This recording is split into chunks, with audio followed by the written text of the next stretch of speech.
America के उपराष्ट्रपति JD Vance Pakistan के लिए रवाना हो गए हैं। कल ईरान यूएस के बीच सीज फायर पर वार्ता में शामिल होने के लिए जेडी वेंस निकल चुके हैं और कल बड़ी अहम वार्ता होने वाली है, क्योंकि लंबे समय से ईरान, इजराइल और अमेरिका के बीच लगातार युद्ध जारी है। इस युद्ध को लेकर सीज फायर तो हो गया है, लेकिन सीज फायर की शर्तों पर अभी बात होनी बाकी है। अब ये बात किस ओर होगी, इसको लेकर दुनिया भर की नजरें टिकी हुई हैं। कल पाकिस्तान के इस्लामाबाद में ये बैठक होनी है, जिसमें इजराइल उम्मीद की जा रही है कि शायद नहीं होगा। तमाम सवाल खड़े हो रहे हैं कि मेन जो संघर्ष हो रहा है वो ईरान के साथ इजराइल और अमेरिका का हो रहा है, और अगर अमेरिका और ईरान की बातचीत होगी, लेकिन अगर उसमें इजराइल नहीं होगा तो फिर इस बैठक का क्या मतलब होगा। और तमाम सवाल उठ रहे हैं इस्लामाबाद में पाकिस्तान को लेकर, क्योंकि पाकिस्तान के विदेश मंत्री ने बयान दिया है इजराइल के खिलाफ और इजराइल भी अपनी ओर से बयानबाजी कर रहा है। तो ऐसे में ये बैठक कितनी सार्थक होगी, ये बड़ा सवाल हो रहा है। हालांकि पाकिस्तान रवाना हो चुके हैं उपराष्ट्रपति जेडी वेंस, और कल की बैठक पर पूरी दुनिया की नजरें टिकी हुई है। तो आपको बता दें कि इस वक्त की बड़ी खबर, जेडी वेंस मुख्य वार्ताकार हैं और कल की बैठक में एक अहम बैठक होने वाली है ईरान और यूएस के बीच में सीज फायर को लेकर, क्योंकि सबसे इंपॉर्टेंट बात स्टेट ऑफ हॉर्मुज को लेकर है। स्टेट ऑफ हॉर्मुज बंद होने से पूरी दुनिया में ऊर्जा संकट गहराता नजर आ रहा है। पूरी दुनिया चाह रही है कि इस युद्ध की जो बातचीत है वो सार्थक हो, सीज फायर लंबा चले, या सीज फायर पर जो शर्तें हैं वो मान ली जाए दोनों तरफ से और युद्ध खत्म हो। लेकिन फिलहाल आसार नजर नहीं आ रहे हैं, क्योंकि पहले माना जा रहा था कि युद्ध विराम से पूरी तरह से शांति हो जाएगी, लेकिन शांति होती हुई दिख नहीं रही है, क्योंकि इजराइल के हमले लगातार लेबनान पर जारी हैं और ईरान भी इनको लेकर काफी खफा है। और ईरान का कहना है कि लेबनान को भी इस सीज फायर में शामिल होना चाहिए। तमाम अपनी शर्तें हैं, और इजराइल की भी तमाम शर्तें हैं, ईरान की भी तमाम शर्तें हैं, अमेरिका की भी। और इसके बाद अब इस पूरे घटनाक्रम में किस तरह से ये वार्ता सफल होती है कि नहीं होती, इस पर पूरी दुनिया की नजर बनी हुई है।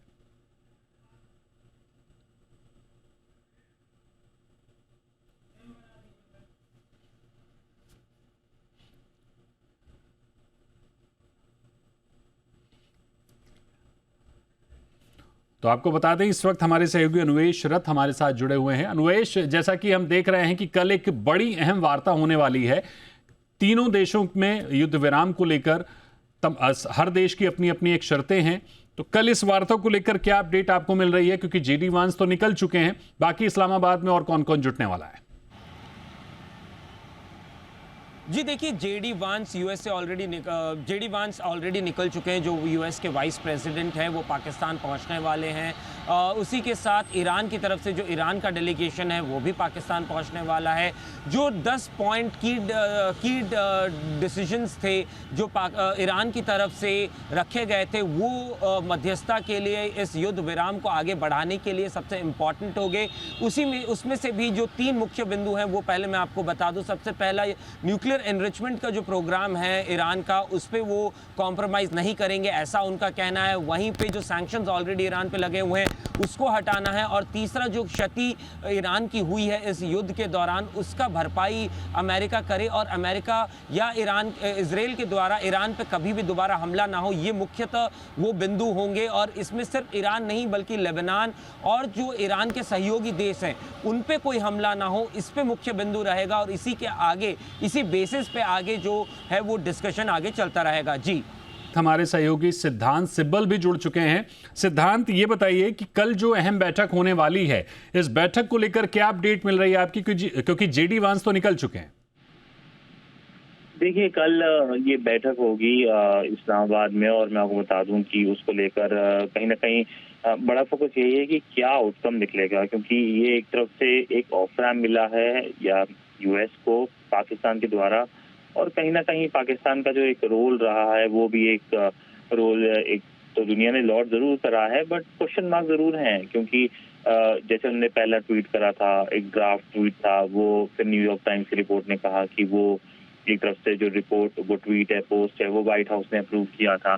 और देखने वाली बात ये भी है कि कैसे एक तरफ से ये सीज फायर और कंटिन्यू हो पाएगी, क्योंकि अभी लग रहा है कि अमेरिकन साइड के तरफ से एक तरफ से उनको ऑफ रैम्प मिल गया है और इलेक्शन आने वाले हैं, तो वो भी नहीं चाहेंगे कुछ हालात बिगड़े। वहीं ईरान की तरफ से भी एक तरफ से 40 दिन का वक्त खत्म हो गया है और कहीं ना कहीं उनकी तरफ से भी फोकस यही होगी कि जो उनको एक एडवांटेज मिला है इस जंग के बाद, क्योंकि सबको कहीं ना कहीं कुछ एडवांटेज मिला है। इसराइल को एक तरफ से एक मेजर एक टेरिटोरियल गेन मिला है लेबनान में, वहीं ईरान को हॉर्मूज में एक तरफ से एक गेन मिला है। यूएस को ऐसा नहीं लग रहा है कुछ बड़ा गेन मिल रहा है, तो कहीं ना कहीं अहम बैठक होने वाली है और दुनिया की सारी नजर इस अहम बैठक में होगी जो पाकिस्तान में होगी।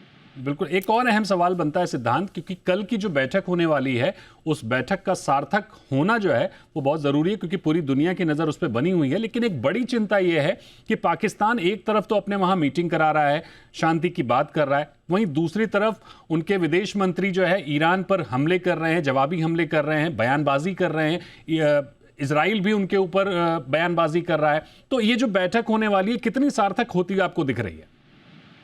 देखिए, मुझे लगता है कि इस वक्त दोनों साइड, ईरान और अमेरिका, दोनों को एक तरफ से ऑफ रैम्प मिला है, तो वो उसके आगे ही उसे लेके जाएंगे। मुझे लगता है कहीं ना कहीं कल की जो बैठक है उसके बाद और राउंड्स होंगे।